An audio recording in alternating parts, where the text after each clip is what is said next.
Good morning and welcome all to today's webinar. I'm Aranza Zugalan, part of the editorial board of BuildUp. BuildUp is Europe's largest international portal for energy efficiency and renewable energy in buildings. It is a unique community that provides the opportunity to discuss, contribute, and collaborate with other experts in these fields. BuildUp aims to bring together stakeholders working in the building sector to reap collective intelligence about energy reduction by encouraging knowledge exchange. Our editorial work is organized around the topic of the month, which allows us to go deeper into a specific theme. Each month, several items are on-produced as overview and technical articles and infographics, but not exclusively. BuildUp also offers the opportunity to host webinars on all the topics related to energy efficiency. More recently, BuildUp has opened the opportunity to distinguished experts in the field to share their knowledge in front of our cameras in the BuildUp Expert Talks. BuildUp portal shares daily the most relevant events in the field of energy efficiency and renewable energies, but also participates actively in many European events around the year as EPB Center and RIBA Conference, Horizon 2020 Interreg and Cost Action events, Covenant of Mayors, and much more, with the aim of further disseminating their results and helping to create high-quality media content. BuildUp content is updated daily, reaching around 120 new items each month. But BuildUp is not only us. BuildUp is a community, and we invite you to be part of it. By becoming a member, you can contribute, uploading your own content and promoting your own news, events, or publications. BuildUp will help you to reach a broader audience through our social media channels and newsletter. It is a pleasure to host today's webinar entitled Skills Enhancement Needed for Energy Efficiency Historic Buildings, which is organized by Innovation and Creative Solutions for Cultural Heritage, INCREAS project. The webinar will share the project experience and outputs, focusing on the skills intelligence and enhancement for improving the energy efficiency of traditional building, pilots, implementation, and deployment. In today's agenda, Reinhold Saal, Burghauptmann Hofrat Magister at Burghauptmannschaft Österreich, will welcome the audience and introduce the session. Gerald Wagenhofer, Managing Director at UBW, will present the energy transition and the role of construction skills in VET. Dr. Federica Epifani, Senior Researcher at University of Salento and the European University Center for Cultural Heritage, will introduce the INCREAS project highlighting the traditional skills at risk.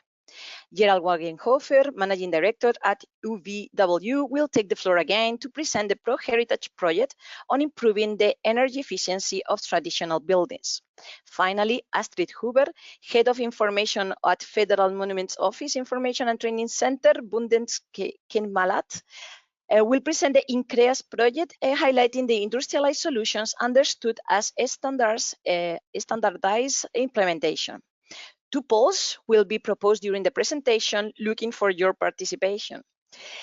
BuildUp audience is welcome to send us questions through the platform. These questions will be answered at the end of the presentation in a session with all the project presenters. I leave the floor now to our first speaker, Reinhold Saal. Thank you very much and enjoy.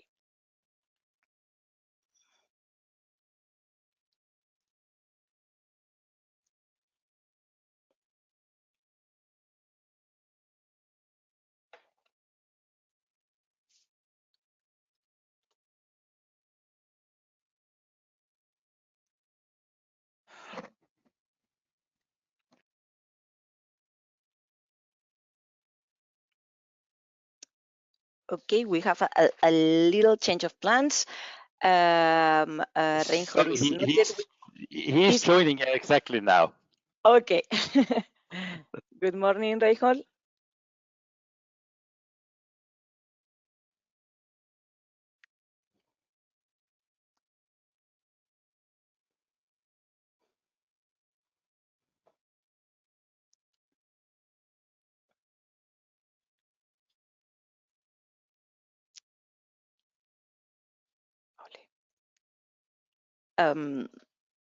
Reinhold? Good morning.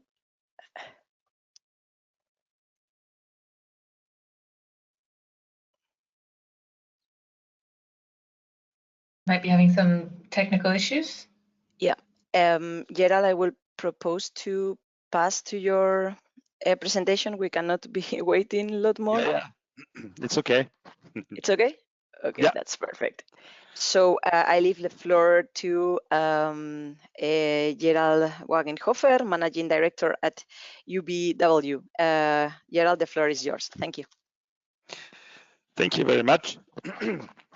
Welcome to our webinar today. It was planned that Reinhold Saal, he is the head of the Burghauptmannschaft Österreich, that he sent some greeting words. I think he will join us. Maybe I will interrupt my presentation for his words. The Burghauptmannschaft is the coordinator of the project INCREAS. 2020, and it will stop in March 2023. And we are talking, as already mentioned, about innovation and creative solutions for cultural heritage. And the first part here in that webinar is just to make the link to energy transition and the role of construction skills in VAT.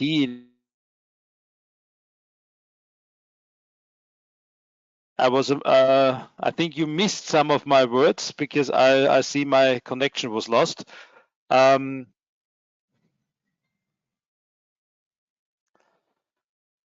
you hear me again?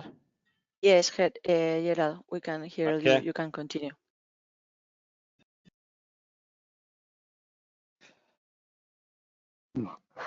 Okay, so while we talk about energy efficiency in traditional buildings and about skills in general in INCREAS, we talk about the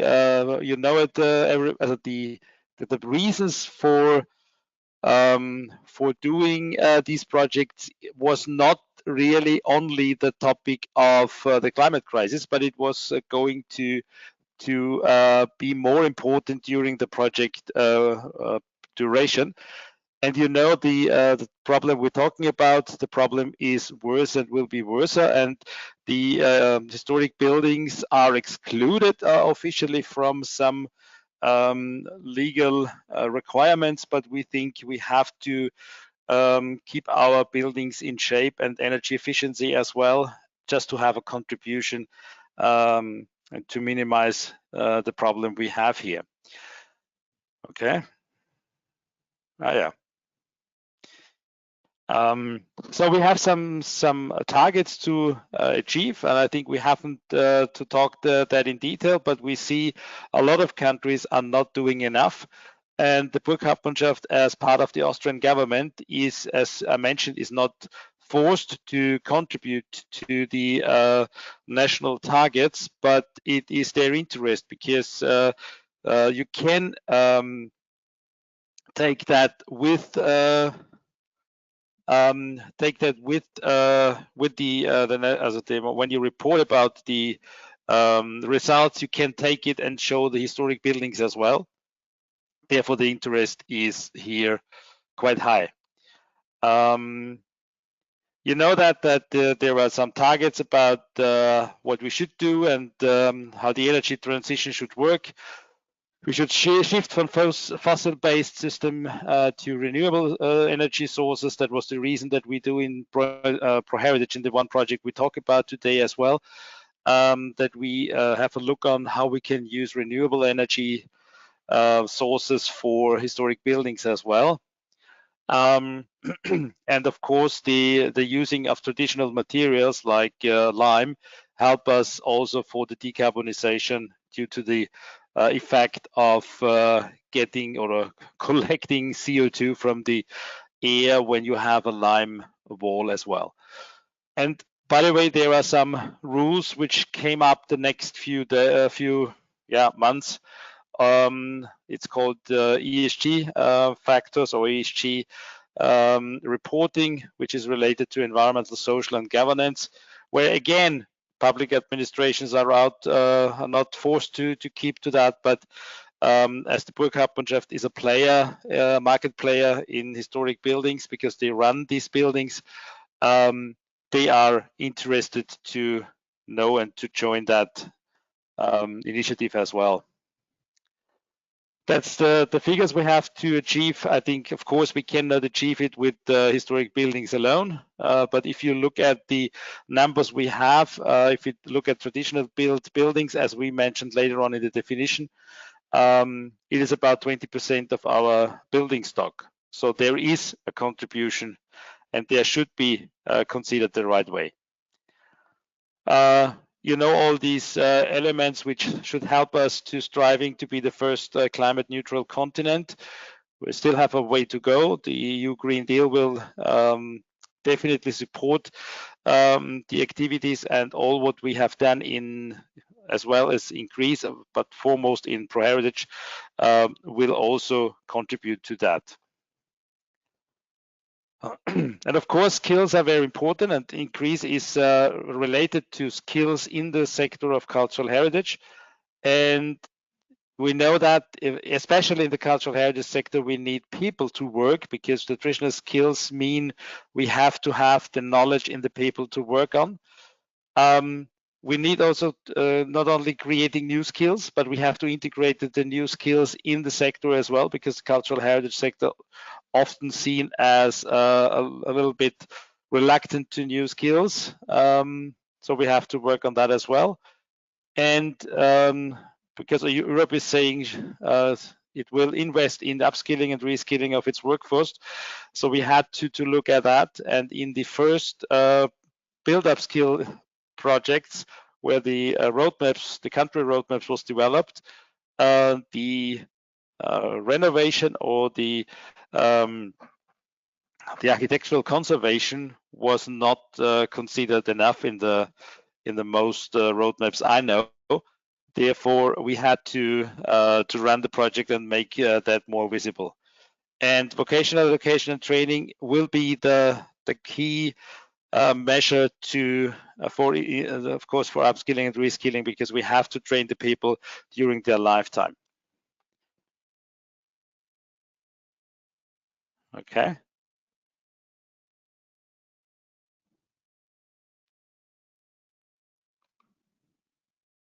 Okay. The activities on commission level, you know already, build up skills. There was some sectoral alliances for the cultural heritage sector as well. The only problem we see is that the traditional skills we're talking about are not included enough. There is the pact for skills, which should also increase the number of workforce or trained people in the sector. We still have to think about how we can integrate the traditional skills in that as well. And finally, this year, the year of skill 2023, is of course a supporting measure and supporting instrument to make clear how important vocational education and training is. And as we are also running a trainings center, trainings provider at the moment mainly in Austria, but it's called the European Heritage Academy, which is now 5 years old. And that's in the year of the skill, so that's perfectly for us, and we will celebrate that, of course, as well, end of this month.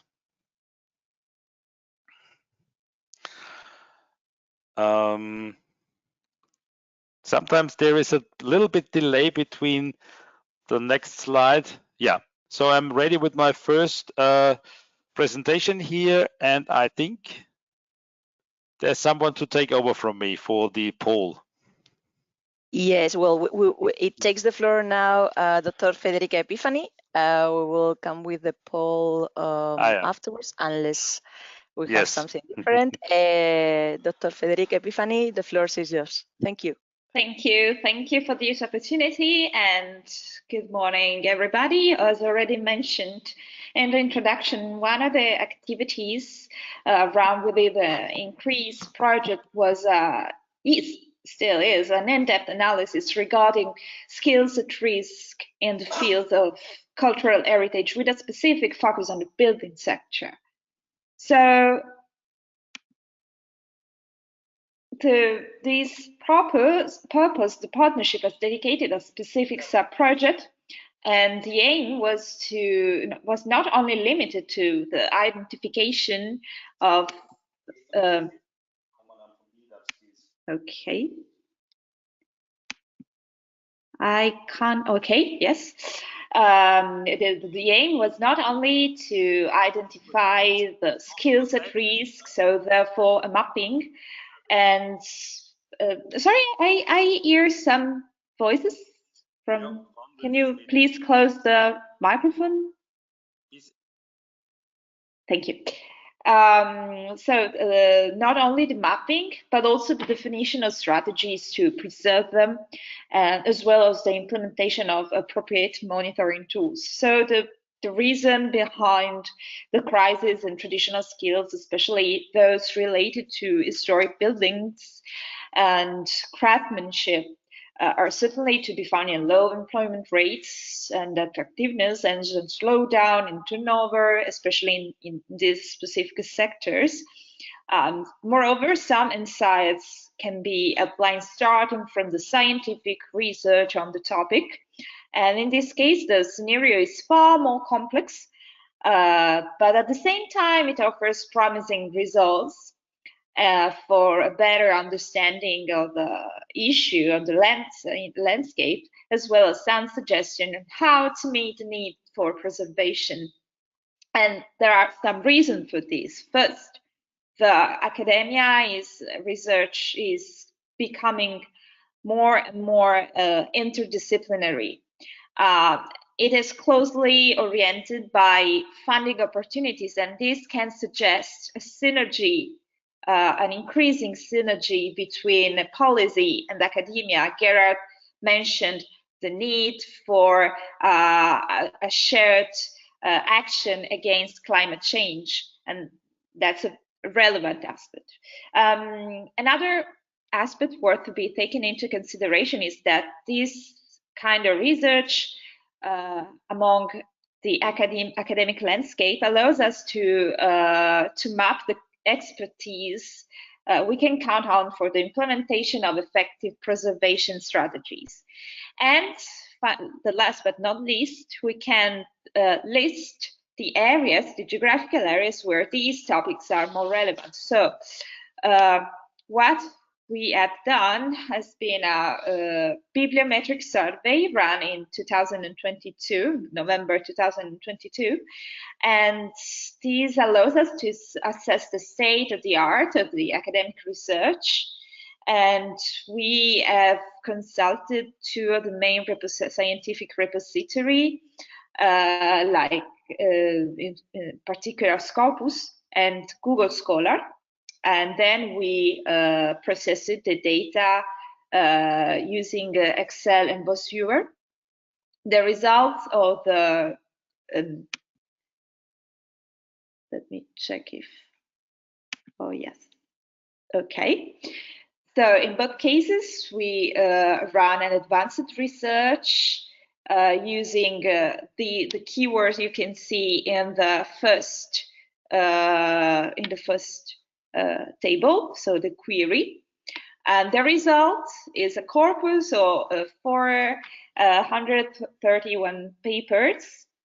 The research was done in English before before this was considered the less limiting key, because many of the papers, regardless of the language they are actually written in, but they always have a title in English. So this allows us to grasp only briefly the theme discussed. But the fact is that after cleaning phase, data cleaning, the corpus become very, very limited to 40, because only 49 papers were considered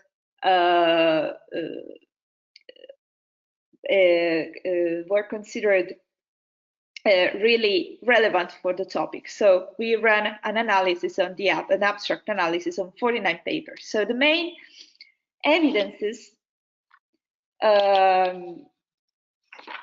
the main evidences is that when focusing on risk, the large part of the research deals with endangered heritage, both tangible and intangible, rather than with skills.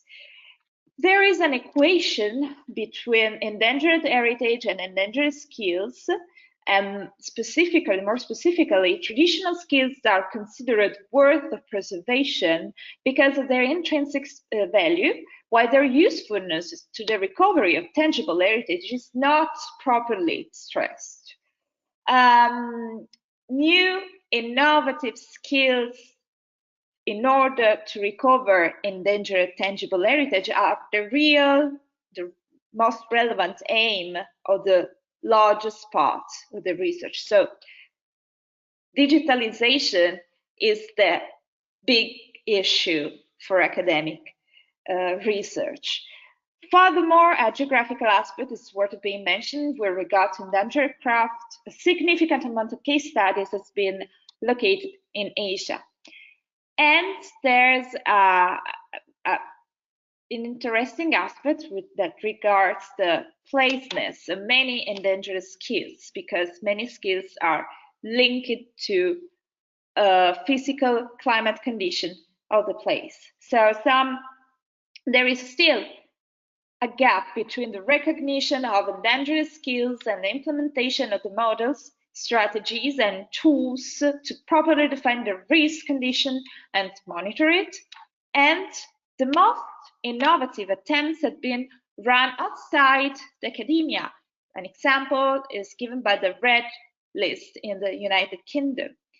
What we suggest is to focus on a place-based analysis. So rethink skills at risk according to a place-based approach, because we suggest that the place-based dimension is intrinsic to the skills at risk. First, from a functional point of view, they depend on the physical characteristic of the area. So it determines the building choices in terms of structures and materials. And also, as a consequence, they have a symbolic meaning, because they represent expression of the territory and part of the social and territorial heritage skills. So they represent the supply chain. So by virtue of this dual value, the process of recovering skills at risk, here it is,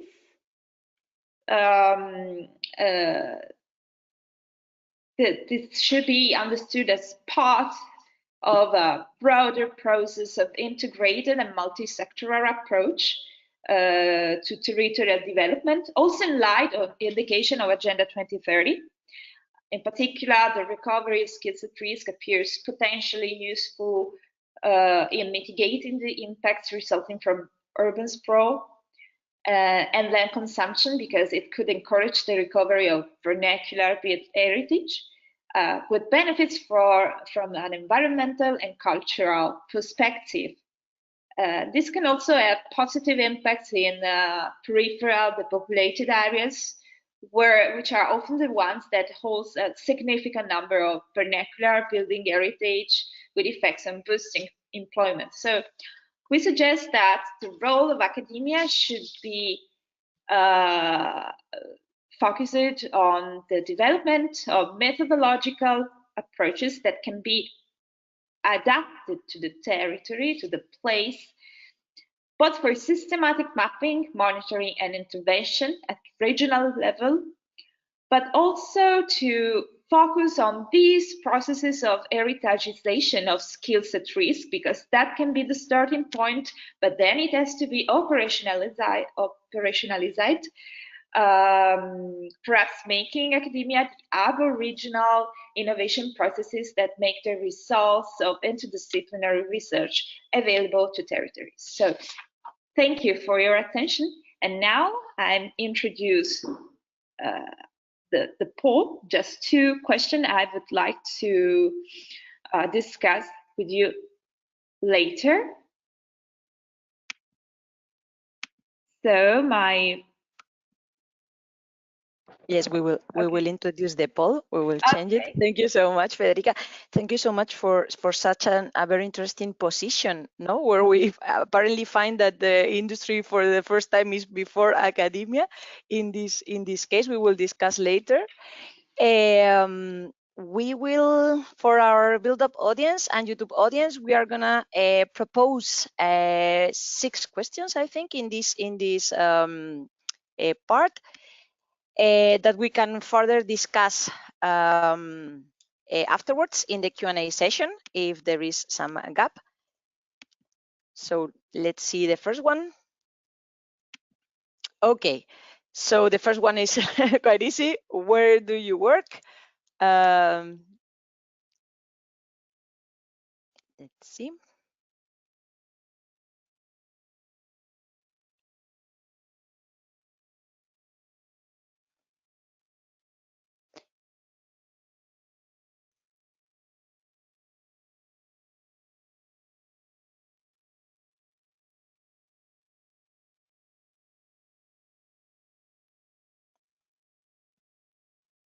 Okay, we have many of you vote.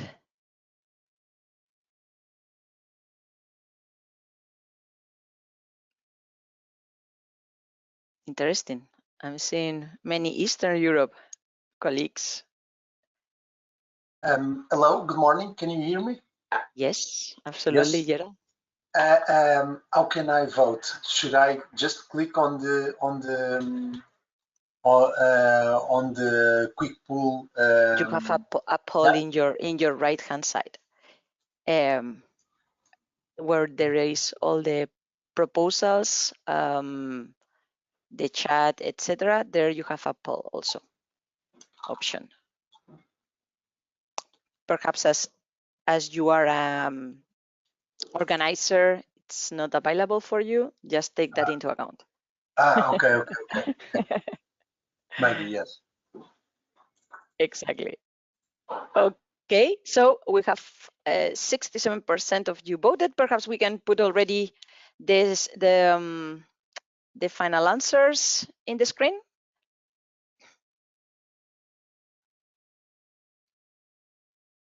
Okay, that's perfect. So very interesting to see many Eastern Europe colleagues with us.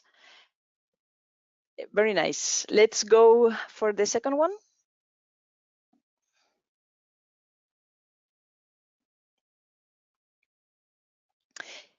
Are you member of the Pact of Skills?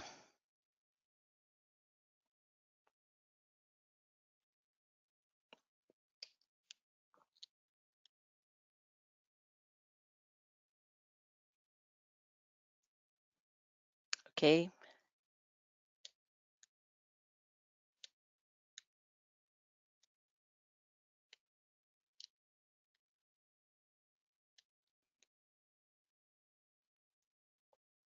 Okay, I see a question from Giovanni. Hi, Giovanni. The name of the speaker normally is at the beginning of the presentation. If not, you see it in the left-hand side of the corner of GoToMeeting. But we will make sure that it's clear before each presentation. Okay, somebody else. Have 50, okay, 67%, nice. Let's go to see the answer. Okay, so no, almost 100% of our audience is not member of the Pact of Skills. Perhaps is interesting that Gerald or Federica can inform more about this pact. Very interesting Pact of Skills that is going on. So take it into account for the questions. Let's go for the third one.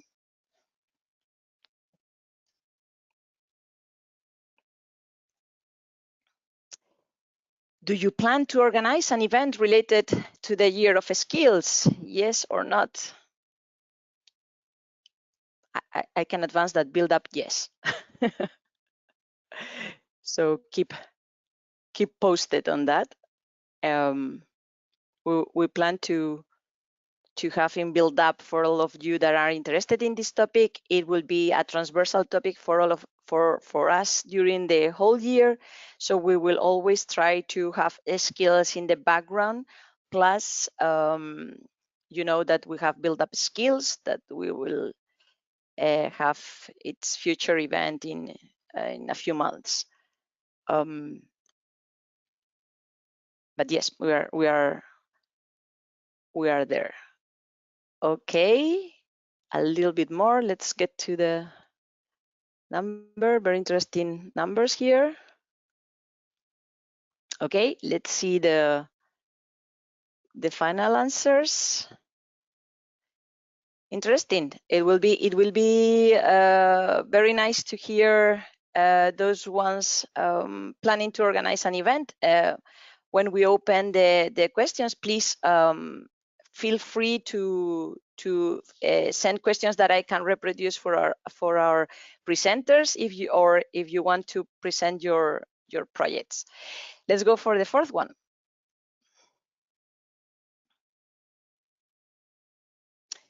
Are you involved in skill enhancement for cultural heritage? For example, like F2F training courses, online training courses, webinars, peer-to-peer learning? Please let us know.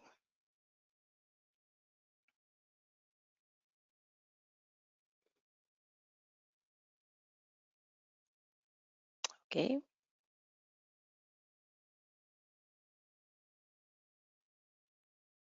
I take the chance to tell you that build-up is always available for any of you.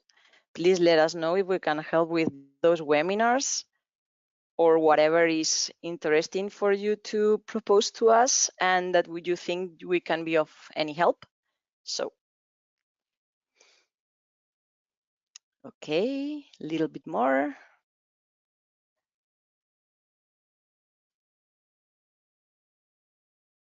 Okay, let's see the answers. Okay, very interesting ones. Not any face-to-face training courses. Online training courses continue to be a strength. Webinars and peer-to-peer learning will be the third one. Again, please, those that are proposing webinars, contact us if you think we can be of any help, because you know webinars are part of the build-up core. Let's go for the fifth one. Are you aware of any research project about skills at risk in your geographical area? Yes or not?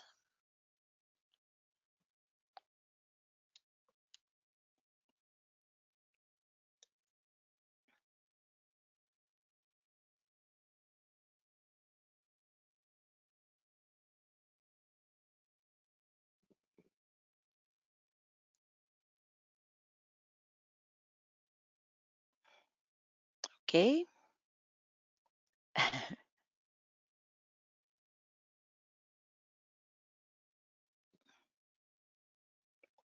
Okay. A little bit more. These have been quick. Okay, we can see the answer now. So no is the most voted answer. Perhaps it's also some questions that you can ask to our presenters. What is exactly a project about skills at risk? Because perhaps you are not aware of that. Okay, and let's go to the final one for this slot. Does your country, region, or city count on a strategy for the identification of skills at risk in the field of built heritage? Yes or no again?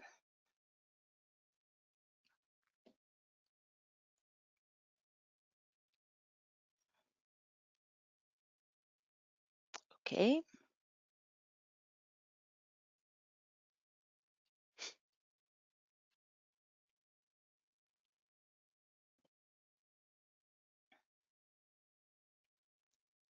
A little bit more. Okay, there is a clear winner.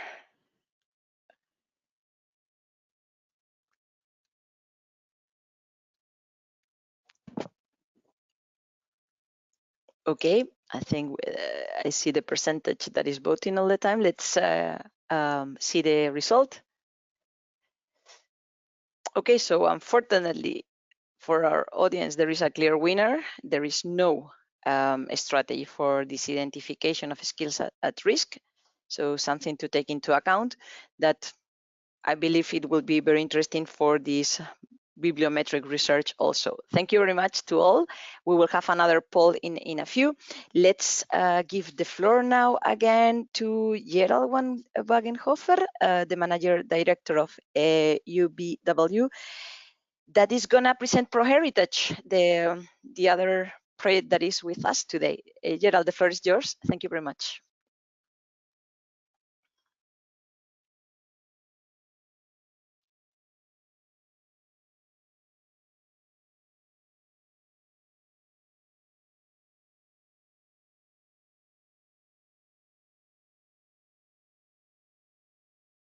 Hello, Gerald. We cannot listen or see you. Yeah, now Okay, I can talk thank you. again. That's perfect. Yes. Sorry. Thank you. No worries. Thank you very much. Yeah, we also had a project the last three and a half year, exactly about the point or the topic of energy efficient historic or traditional built buildings. This was finalized roughly one year ago. What is our main focus here? And hang on. Yeah, here we're going. Yeah.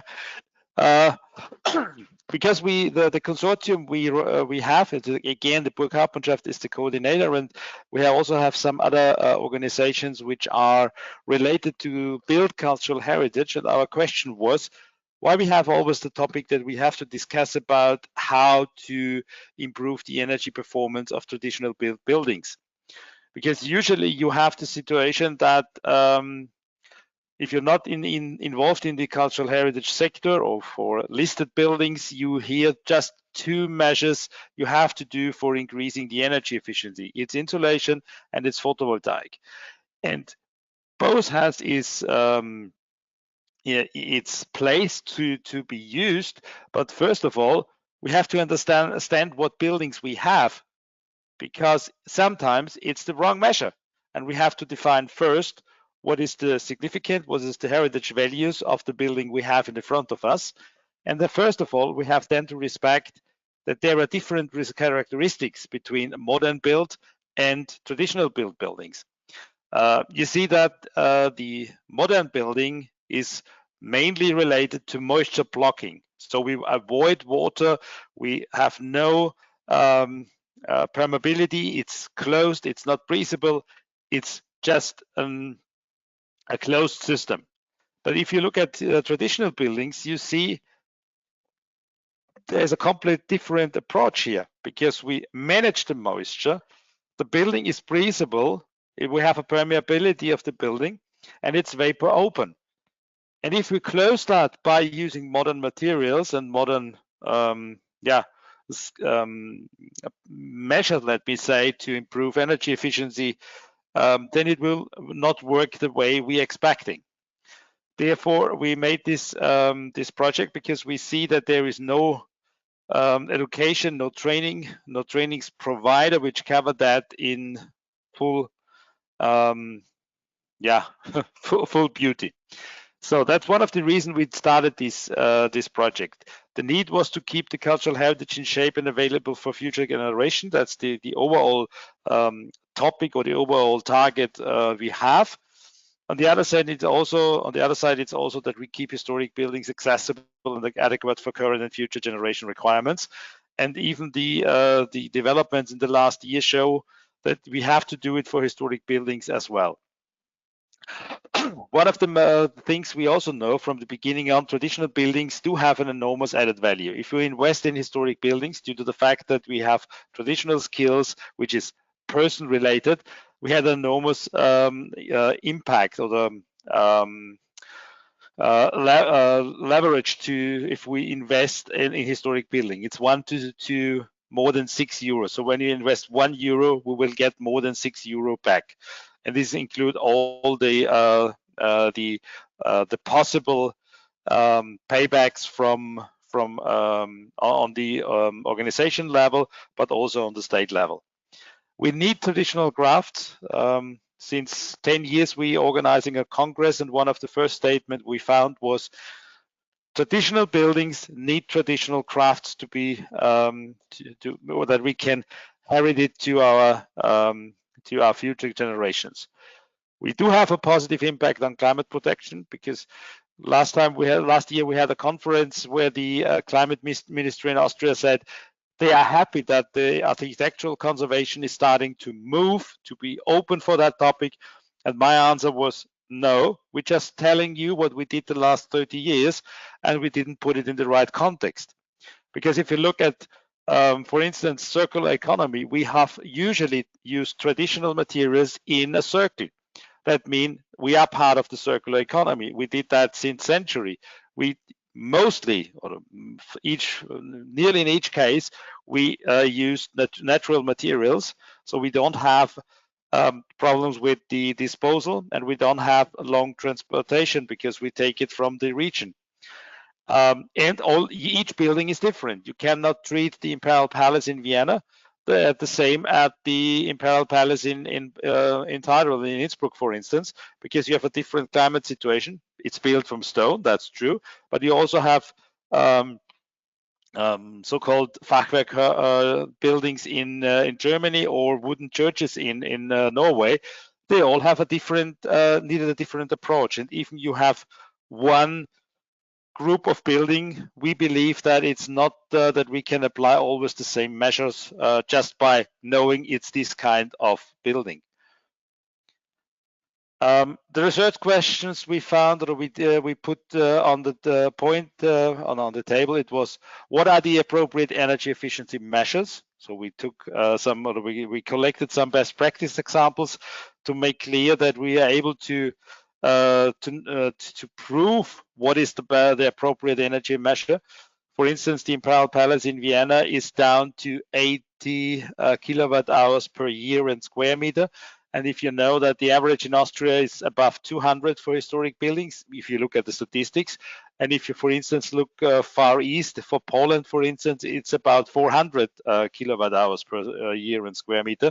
So you know that, so you see, we can go down with these measures as well to a level which is interesting, and there would be a tremendous reduction of energy possible. But the point is, we have, and that's one of the things we learned, we have to always go to the cause of the problem we have, not on the symptom. Because if we have a loss of energy at one place and we just cover that, it's a symptom, a fight against symptoms. We have to make sure that we get rid of the original cause for this loss. And this is maybe water, and then we have to deal with water first. We identified the crafts who do need an upskilling, and it's nearly every trade we have we need in traditional buildings. And of course, we have also to mention to find out the learning outcomes which have to be covered in such a training. I was too fast. We had a definition of traditional buildings to understand what buildings we are talking about. Usually they are built before 1919 and was before the construction industry starts to prefabricate some things and started using modern materials as well. And these buildings are usually breathable. So they are, as I mentioned before, they are based on an exchange of air and water usually. But it could be still different, as you see the pictures here below. And if we take this definition, we are up to 20% of the stock of buildings in Europe, and that's quite an amount. And then you can imagine that dealing with traditional buildings and increasing the energy efficiency do have a significant contribution to the Green Deal in Europe. The basic rules we defined for interventions is stay in the system as long as possible. That means if you are working in lime, then stay in lime. If you work with other materials, then stay with that materials, because you never know what interaction you have between all traditional and modern materials on the one hand side, and of the other hand, if you don't look at the characteristics of traditional materials and look at the same for modern materials, you can mix the danger is you mix materials which have different characteristics, and that's make the system or the situation much worse. You should always think not on the intervention now, you also think of the intervention, the next intervention in the future, because if you worsen the next intervention, it's not appropriate to go for with that measure. We have to take into account the life cycle of traditional buildings, which is tremendously long. So 200, 300, sometimes for instance, the Imperial Palace, it's sometimes 800 years where the buildings are there and we keep them in shape and we see that it's working. It means we have to talk, and that's the interesting story. We have to talk about the beginning when we get the traditional materials for the construction, and also for the disposal of the material we have used for these buildings. And this is an interesting fact, how to get this information about what material was used in the past. So that will be interesting if we talk about the ESG reporting I mentioned in my first presentation. To keep it in use as long as possible, that means repair and maintenance. And you have to, as I mentioned before, you have to identify and solve the cause and not the symptom. And you have to have a holistic approach to energy efficiency. It's not enough to say we have only 2 measures and we go for that. So it could be much more possible and help us here to reduce the energy efficiency. I mentioned already the life cycle of the carbon for traditional buildings with the lime, that you burn the lime. In the past, you have burned it, so you have emit CO2 to the atmosphere, and now during the operation, due to the building is still there, the lime takes back the CO2 from the air. And if you compare a historic or the existing building with building new buildings, of course, you have only one time the energy spent for this building in the past already, and you don't have to need energy for destroying and to rebuild the building. So we should look much more on keeping the buildings we have in a good shape and not starting to build new ones. And there are interesting discussions in UK about tax and so on. It's not the case in Austria, but the UK, they discuss about that the tax system is supporting the destroying of modern building, of historic building, just to build new ones. So that is also a fact we have to deal with or to change. Of course, the work we need to see that the work have to be done good, and you see if you do it with substandard compared to well executed, it could be up to 10 times more or longer duration of these stone walls, for example. We consider different trades, of course, because we have several. We have the walls with bricklayer, stonemason, mason. We have the roofs with a slater, roofer, tinsmith, roof plumber, window maker, lead worker, painter. So different trades are there. And the trainings are covering these. In the case of that, we have a general training about energy efficiency or increasing energy performance, and some dedicated trainings model online for several trades we need for keeping our historic buildings in shape. Yeah, this is the curriculum we have. You see that that's an introduction to the cultural heritage management. So the general one to understand about conservation.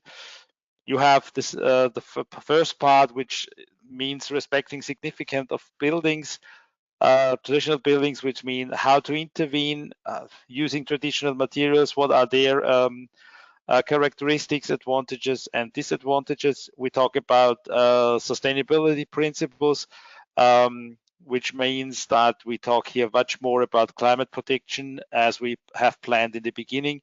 And we talk about significance and heritage values before we start any action for improving the energy efficiency.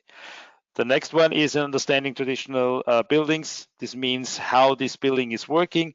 And then we have related to specific parts of the building, detailed lessons, detailed elements, learning elements, which help us to deal with, for instance, shutters and blinds, which we sometimes already have loose in some historic buildings. As I mentioned, also the renewable energies are part of it. And the unit 6 is for the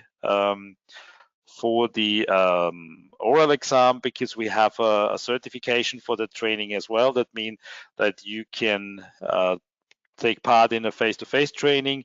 You have an online learning portal where you have the trainings material. You have a written exam, which is a multiple choice test, and you have an oral exam where you present a project example where you have applied these measures or these ideas we have put in the curriculum as well. And if you pass that, that means the written have to be 66%, that you can go for the oral exam. And if you then defend your approach for in that project example, then you can get the certificate as a certified energy expert for cultural heritage.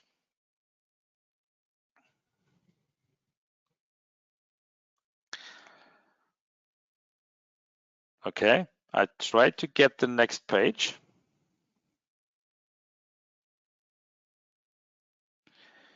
It's not really doing what I'm telling.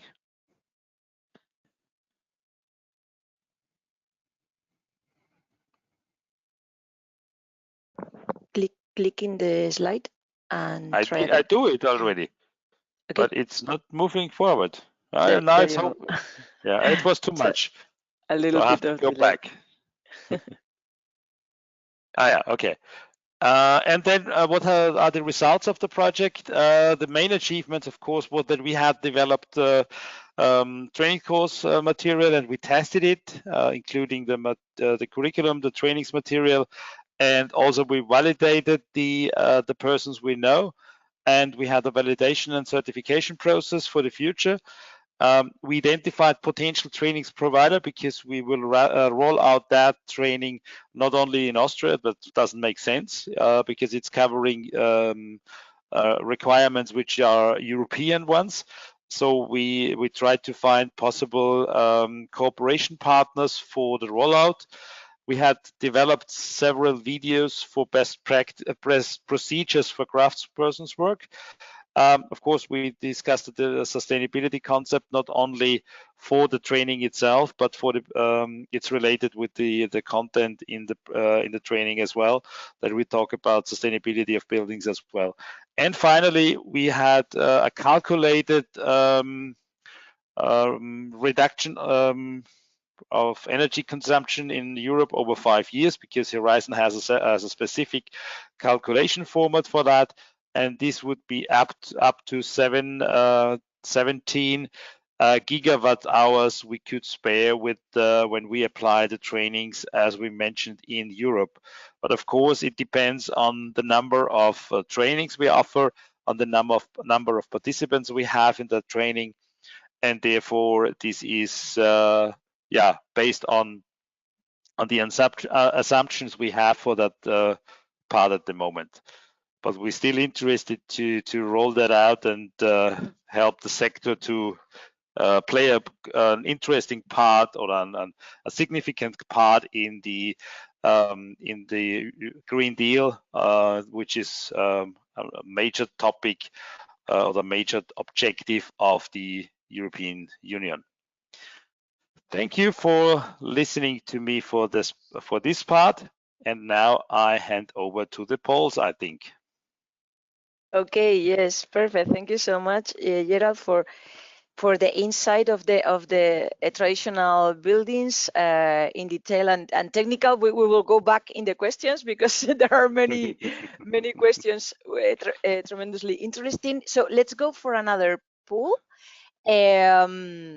It's for questions now, and let's go for the first one. Okay, which traditional skills for climate protection are already dying or died out, under your opinion? Energy performance or efficiency skills per trade, conservation skills, building surveying skills, material scientific skills, or others?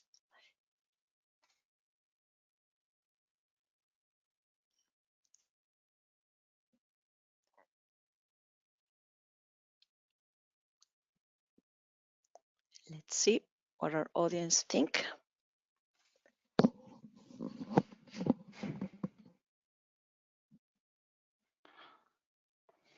Okay, interesting.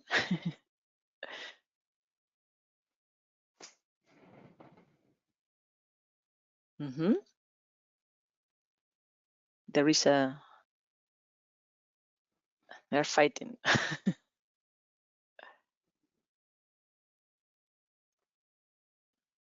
Okay, perfect. Let's see the results. Interesting. So a little bit more than 40% of our audience think that is missing conservation skills itself. After the building surveying skills, there were really in 50-50 at the beginning. Material scientific skills and others. Do not hesitate to let us know what these other are. I think it will be very interesting for the experts to know. Let's go for the second one.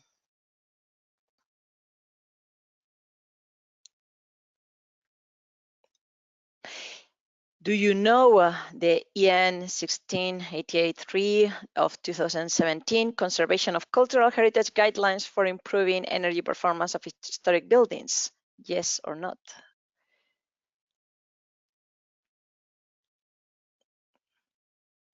European regulation. Do you use it? Do you know it?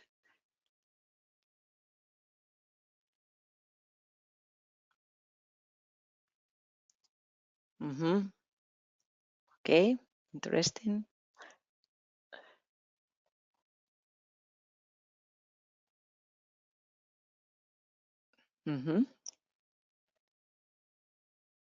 Okay, let's see the answers. I think I see the votes. Okay, there was almost 50-50 during all the time, but finally there is 57% no. So perhaps Gerald, you could illustrate us afterwards a little bit more about this European norm. Let's go for the third one.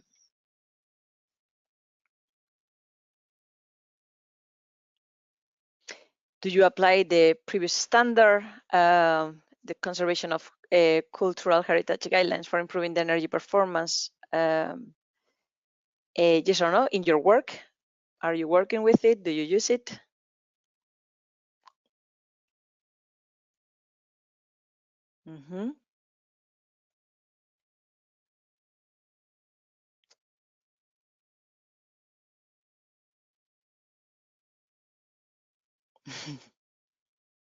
Okay, very interesting.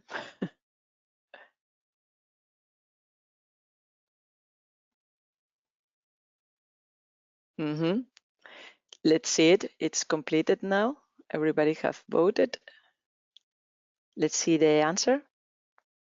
No, it's not a standard that you use. Perhaps it's also for the profile, and remember that more than 50% of our audience was from Eastern countries. Perhaps that is very interesting to take into account.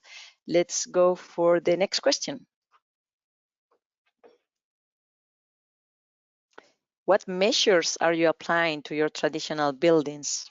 solving water problems, repairing windows, repairing damages, roof insulation, internal or external wall insulation. Let us know.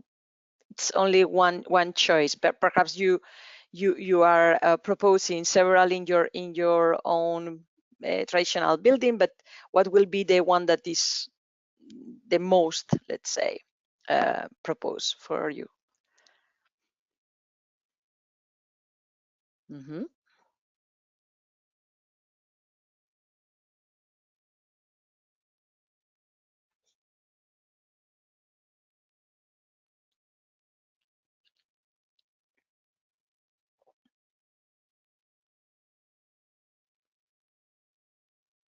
You have 50% of votes. Let's go. Mm-hmm.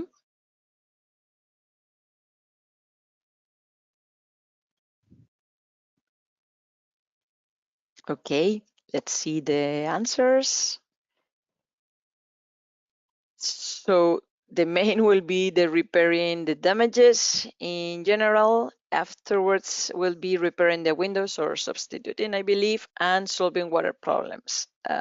Okay, it's interesting to see there is not a key in insulation in any of both insulation. And there is another question, or that's all? Do we have another one, or we pass to our last speaker? Now we go to the last speaker, yeah. Okay, that's perfect. So last but not least, let's introduce Astrid Huber, Head of Information on Federal Monuments Office in Wundertskend-Malland.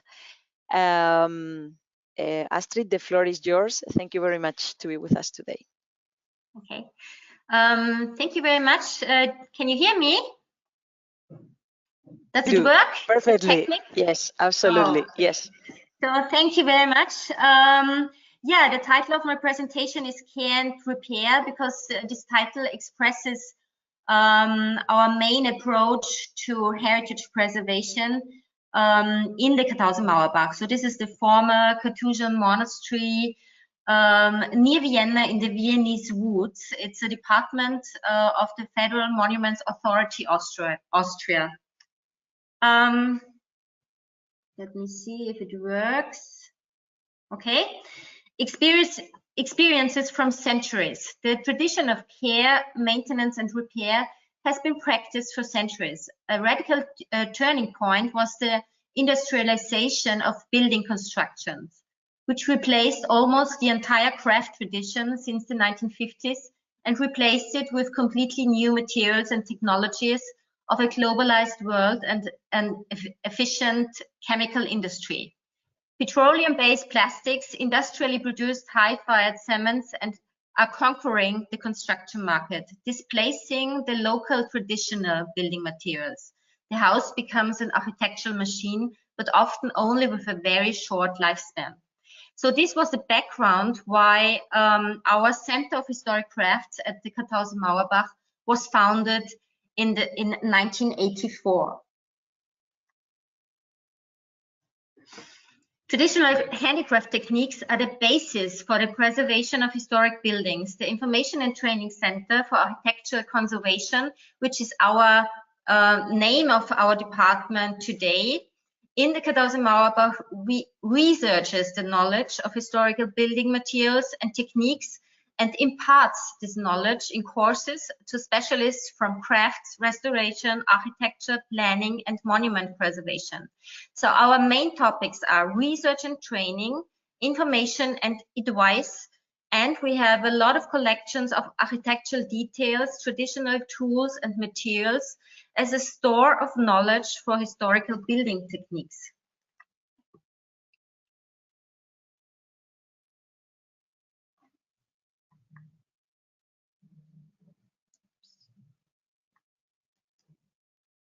Oops.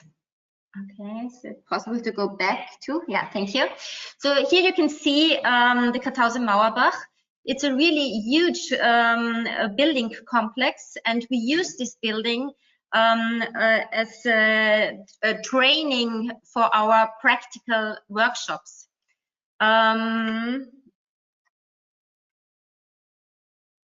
the ecology of the simple, or what we can learn from traditional buildings to increase the energy efficiency. This is our topic also in the 1000 Mauerbach. Historical buildings, even entire cultural landscapes, are characterized by regional occurrences of traditional building materials such as stone, sand, pigments, limestone, wood, or clay, building materials that are used in construction, but also in repair and maintenance. So our traditional buildings are made of simple building materials of natural or little modified origin, regional origin, short transport distances. The materials are mostly maintainable and repairable. They are reusable and recyclable. And these two photos show a really beautiful city in the center of Austria. This is Salzburg. And the reason why I show you these photos is because Salzburg is really made out of its surroundings. So you can see here the Mönchsberg, and this Mönchsberg was the crawl for mostly all of the houses you can see in Salzburg. This is the cathedral in Salzburg, the Salzburger Dom, and the Residenzbrunnen, so the main fountain in Salzburg. And the church was made out of this quarrel of the Mönchsberg, and the main facade of the cathedral, and also the fountain is made out of the stone of the mountain of a mountain nearby, the so-called Untersberger marble. So so these are topics we are dealing with in the 1000 Mauerbach in our research projects. And I show you now some slides dealing with this topic. So this is one of our collections dealing with the with stone and all the different stones we used in our traditional buildings in Austria. The lime technology is one of our main topics in Mauerbach, in our research project, but also in our training projects. We are burning in our lime kiln twice a year. We are also dealing with traditional techniques like the direct slating, for example. And of course, also the sand is a very important topic if you think about our traditional mortars. So we had a research project going on, collecting all the different sands we have in Austria, and now we have a collection of 140 different sands we use again in our conservation and restoration work. Here again, of course, all those sands were analyzed scientifically. And we are also dealing with the natural pigments, the earth pigments. If you think of Venice, for example, or other Italian cities, you see the earth pigments in the facades. This is how it should be, and unfortunately, often we can see cities like this, where they do not use the earth pigments anymore, but they use modern paints with artificial pigments.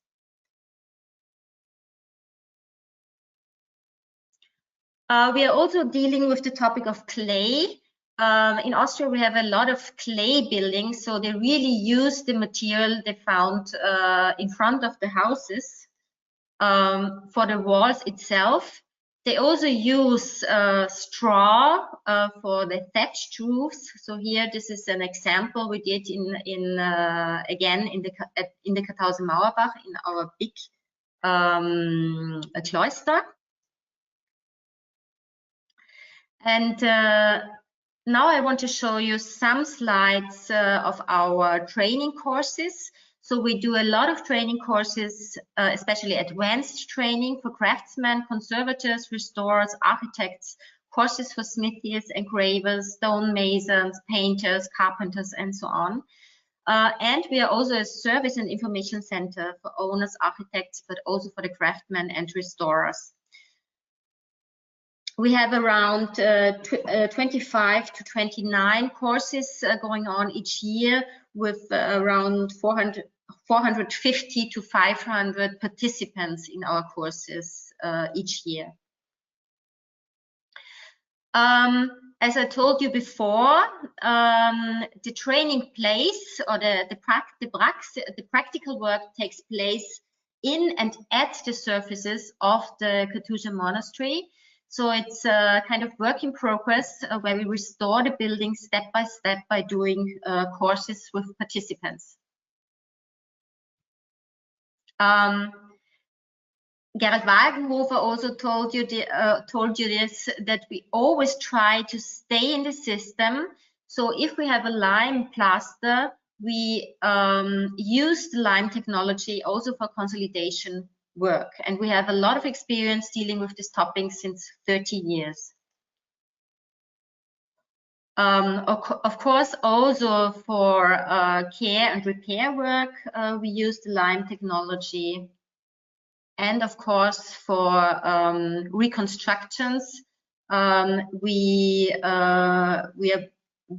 make our traditional plasters in worksite mixtures with special sands from the region, and the lime we burned before in our lime kiln. And this slide shows you now another plaster, very nice plaster from Renaissance times in a castle in Lower Austria. And I only show you this because this this plaster is from the early 17th century, and it's still in a perfect condition. And if you're thinking how long this material stays and it is still repairable, we can learn a lot from these traditional techniques. And there are today also contemporary architects, like, for example, Baumschlager Eberle, with their example in Lustenau. This is an office building. And the idea was here to use the traditional lime technology for the plaster work outside, but also for the surfaces inside.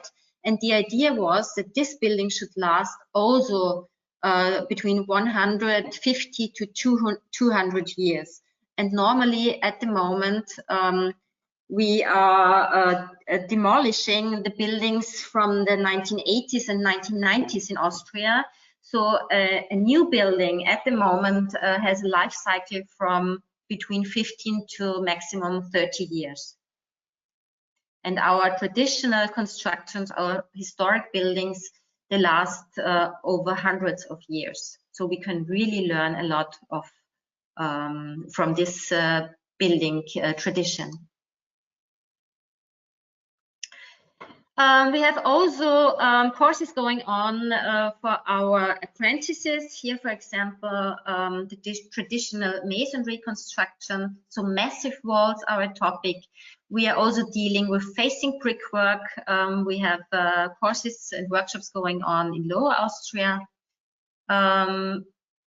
We are dealing also with dry masonry. This was in Tyrol, a workshop. Also, the conservation and restoration of ruins is a special topic where the restoration goal is very interesting to define. And of course, we always in our works, we stay in the system, we work with the traditional materials, we consolidate in lime technology and so on. Also a very important topic are the stucco ceilings. We have a lot of stucco ceilings in Austria from the Baroque time, and these stucco ceilings are made out of lime mortar, so lime, sand and water. So of course also here we stay in the system, material continuity. We do also the consolidation work in lime technology. And of course also the reconstruction of these decorations in lime technique. There are some special examples in Austria where we do find also clay stucco here. So they used really the materials they found in front of the castle. Here they used also the clay for the stucco ceiling, and we did a workshop there. We have also courses for stone masonry techniques, and here also important, the participants learn to work in cooperation with, so the craftsmen cooperate with the academic conservatory restorers, as you can see here on this slide. We have a lot of courses going on in our metal workshops. So here, for example, the training for blacksmith, and for engravers, as you can see here on this slide. Traditional techniques like like doing inserts with lead.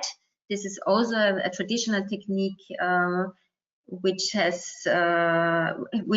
can also learn again in our workshops. This is a slide where you can see our window collection, and there's a course going on dealing with the topic of the restoration and repair of historic windows. To do the glazing in linseed oil putty again. And of course, the traditional linseed oil paint, which is the best protection for wood. And why the linseed oil paint? To avoid damages like this, you can see here, of a modern lacquer systems, because every lacquer system is dense and does not allow the water to come out. Not the linseed oil paint.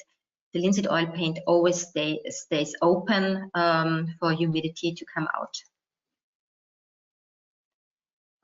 Also, the traditional corrosion protection with red lead and linseed oil is topic in our workshops. And traditional plumber work, copper roofs here, very nice example from Salzburg, where you can see Baroque copper roof with the handmade plates from 1693.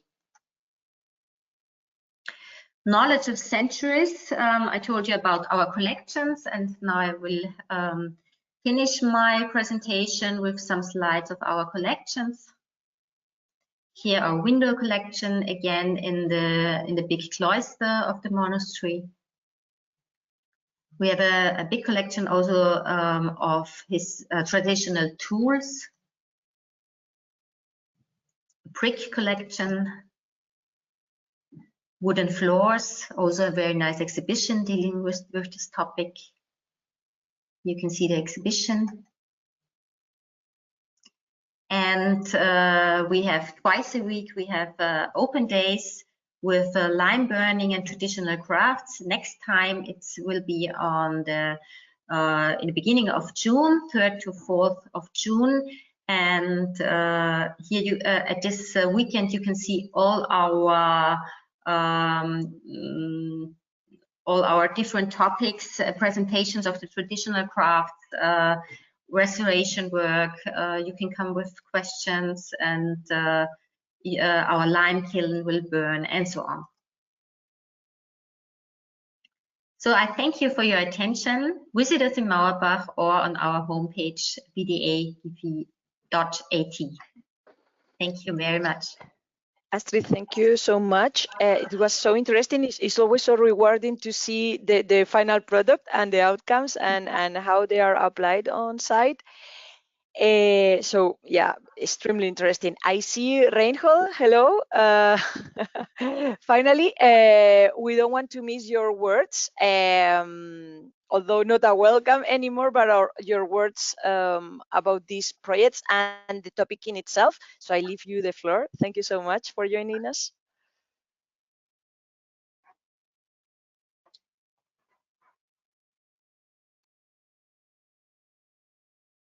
I think, sorry, I think you're mute, Reinhold. Please check that you are not unmute on your right-hand side.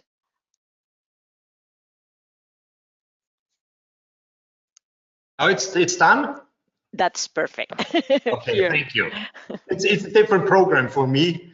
I have to orientate. Okay, thank you. It's a late time. Thanks for meeting this webinar. I have to tell, Gerald said this, how important the words why we are interested in being a partner or leader or whatever in European projects, because we as the Burghauptmannschaft responsible for for a lot of historic buildings in the ownership of the Republic of Austria. We are very interested to share knowledge, to share ideas, to share techniques Europe-wide. And build-up skills is very important for us because we want to be a part in increasing the knowledge of traditional craftsmanship and the techniques. And it's very important to go together with European organizations that have a lot of experience and a lot of knowledge, and to learn from them. It's very, yeah, it's our one of our aims to be partner in Europe. And so thank you for taking part in this webinar. And I hope we will see again in other projects or in this project or whatever. And I thank you that you're a partner of us and we can be partner of your organization. Thank you. Thank you so much, Reinhold. Indeed, these two projects are extremely interesting and key for Europe, right? For identity. Traditional buildings are part of us, and we cannot put them apart. So now I think we have 2 questions remaining for this poll. And afterwards, we will go for some questions from audience. We have kind of many also from Build Up because it's a very, very interesting topic for us, very key for us. So let's go for this poll where you can interact with us. Okay, which institutions for skills enhancement you know? Monument protection authorities, private training providers, for example, the Europe conservation companies, or others? Let us know. Let's see. Oh.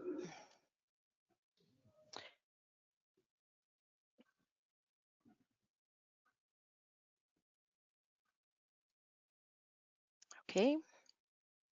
I see a 50-50 now.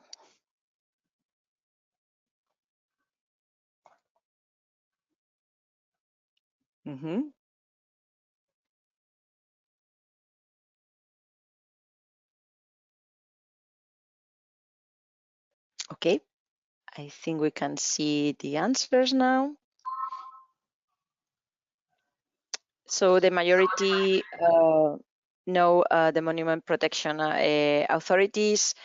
Private training was winning at the beginning, but finally others. Again, we would love to know which others do you propose to animate the conversation. And let's go to the final poll question.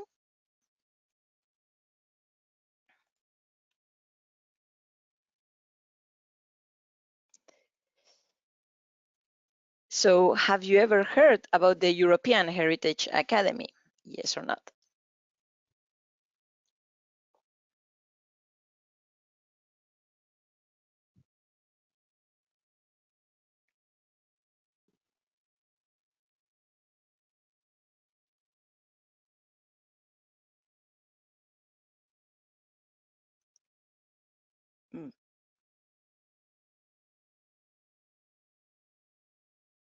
Okay, let's see the answers.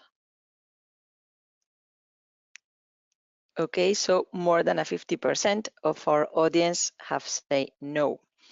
We take good notes so we can further explore and give you some data on that. So although we don't have a lot of time, let's go for some questions from audience. First one for Gerald. The audience said, Gerald mentioned that almost all crafts are in need of upskilling. Are there specific ones that should be particularly prioritized? And if yes, why? But that's a good question. How to prioritize the trades which need upskilling? I think it's not the same in all European countries. Of course, we are discussing, or we try to analyze the skills at risk on different, on the partner country level as well.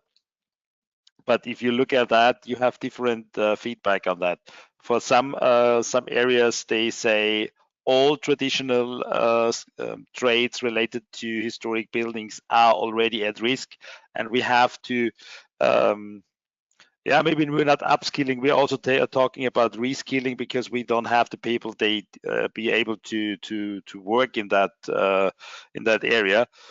But others, I think, for instance, in Austria, we have some trades where really an upskill is needed, because we have still some tradesperson, but they don't know really how to deal with traditional or with cultural heritage, with traditional buildings. So a general answer on that question, sorry, I'm not able to give here. Okay, perfect. Continuing a little bit with the ProHeritage project, the audience wants to know which should be the next steps after the ProHeritage project, building on the results of the project. Yeah, that's related to the European Heritage Academy I mentioned at the end. I'm quite happy with the 43%, because we are now 5 years on the market, but we didn't make too much marketing at the moment, because limited resources means that we cannot do more marketing, because otherwise we won't be able to deal with the requests for the training. We established the academy after the end of the first project we did. It was Modify, where we developed the maintenance manager for cultural heritage, and now this year we will take over and start the first courses in German, definitely, but we also will offer trainings in English as well this year. It usually is, we plan to have 2 modules, 2 days, which will be run in places where we have workshops. So of course, at the moment, it's the Charter House in Mauerbach would be the one. We know that we are able to run the trainings, because we have the facilities, but we're still looking for other places to do it, and we'll offer that on a regular, business basis, I would call, that participants can join the trainings. They will be mostly face-to-face, because we think we need to be at historic places to get the significance of the place and to understand why we deal with that in a specific way. But we don't have dates for the moment. But it will happen this year that we start with the rollout of the training. So what we have in mind, and we will discuss that further, we will organize a summer academy this year in Mauerbach, and this will be in English, but we haven't fixed the date for that at the moment. Yes, Gerald, Buildup will be very happy to help you with these dissemination activities. So please take us into account, because yes, I will do that. Again, yeah, so you know, this is your house now. Let's go for Federica, because I think the bibliometric research that she proposed is outstanding. There were some outcomes where there were, like, let's say that academia was a little bit behind, let's say, than the industry in this case, no? Let's say that the market was adopting the skills that is needed, no, for this traditional. Can we know a little bit more about these outcomes? where was industry, or let's say the market, was in front of academia, and why do you think this is happening, and where academia needs to put themselves, perhaps? Well, that's a very interesting question, because it actually sums up the real issue, because the real issues is the region. Where's the what is the territory we are talking about? Because every region is different from the other. So there are some areas in which academia is trying to develop an integrated approach, so working together with industry and the market, and other areas in which this is not happening. So I would rather start to analyze the good practice, because they are not best practice, they are good practice, because when we deal with best practice, we think to something that we can just adapt every context. So I refer to good practice. For example, in Italy, there's a huge work which is being done on the what we call marginal areas. So the academia, where the main part, the large part of vernacular buildings is placed, and in this case, academia and administrations are working together. So they work together in defining a common framework and common aims where to work. But it depends on the again, it depends on the local actors. I would like to add here, because Yes, it is also related to a fact that I released, that I identified in all the projects we have, and it's also related to the Pact for Skills we have discussed earlier today. The traditional skills are in the industry, in the sector, and it is, it's there, and it's not the search for new things.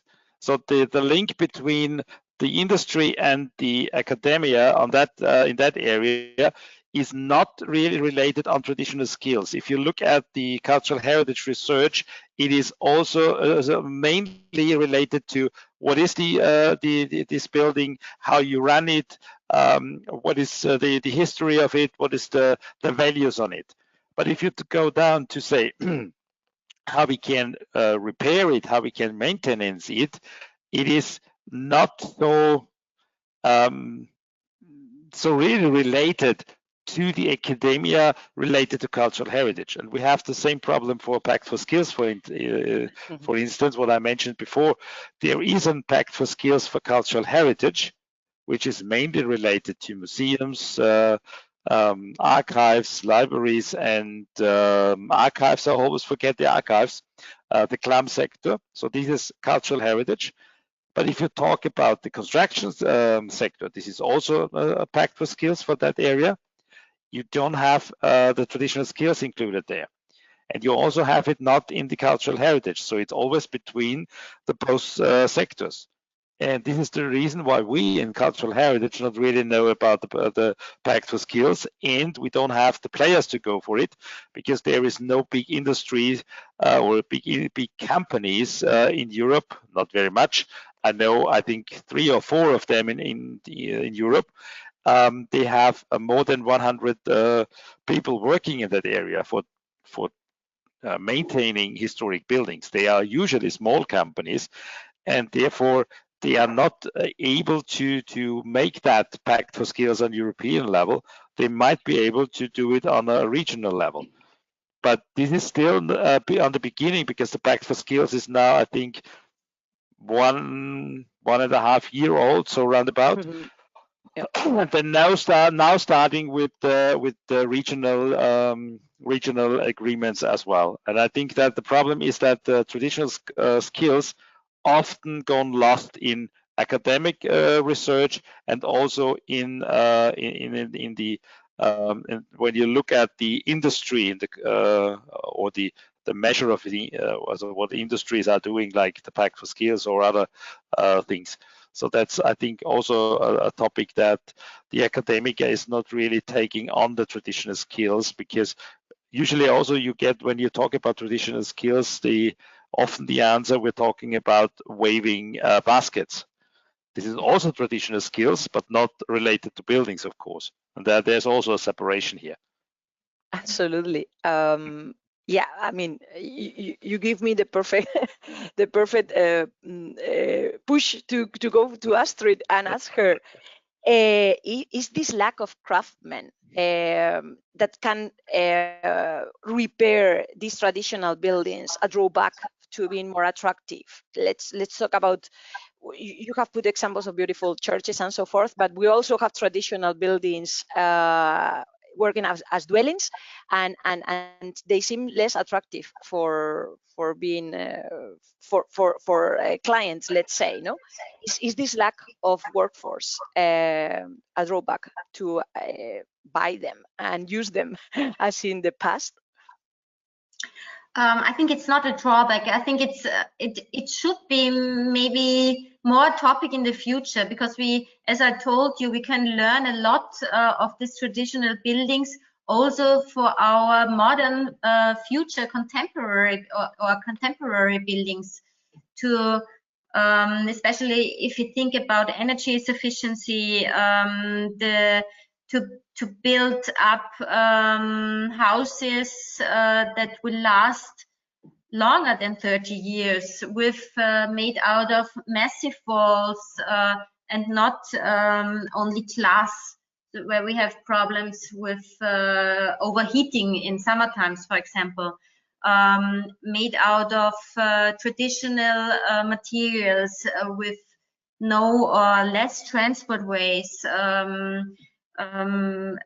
natural origin, and also you have to think about the waste of the modern building products.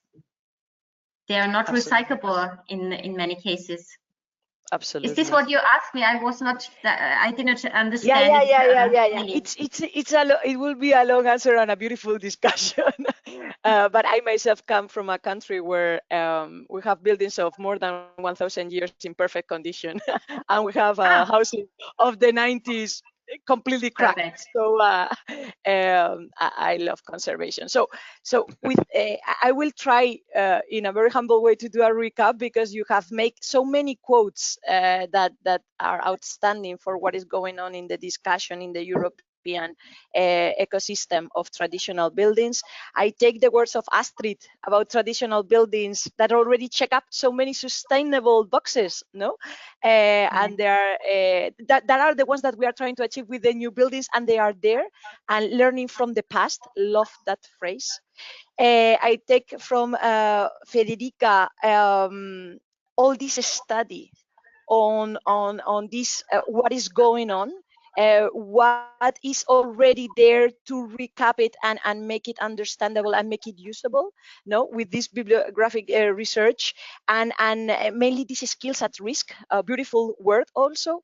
There is a market for all these traditional skills, and we need to promote it from different angles, not only from academia, but also from client and market. And finally, with this big recap that Gerald have already gifted us, with this Pact for Skills going on, and having to really be on the reality of this 20% of traditional buildings around Europe is our identity, is what we recognize, what is Spain or what is Germany, because we get there and we recognize our buildings is part of us. These strategies for skills at risk, that was very interesting to see our audience not knowing about them, and Build Up is taking good note to make them know about them in future. And for sure, this European Heritage Academy that we hope that we promote more, and that is the beginning of a change for all this workforce that is a potential for Europe, or at least we say it like that. I have to thank you so much for this so insightful and so very interesting proposal of webinar, where we go from the theory to this reality that Astrid put in our screen, seeing how they work. That is outstanding, because we see the reality of the European project that is not only floating very high level. They are really landing these projects, and you are a big example of that. Thank you so much, and hope that we have you again in the future. Thank you. You're welcome. Thank you. Thank you from our side as well.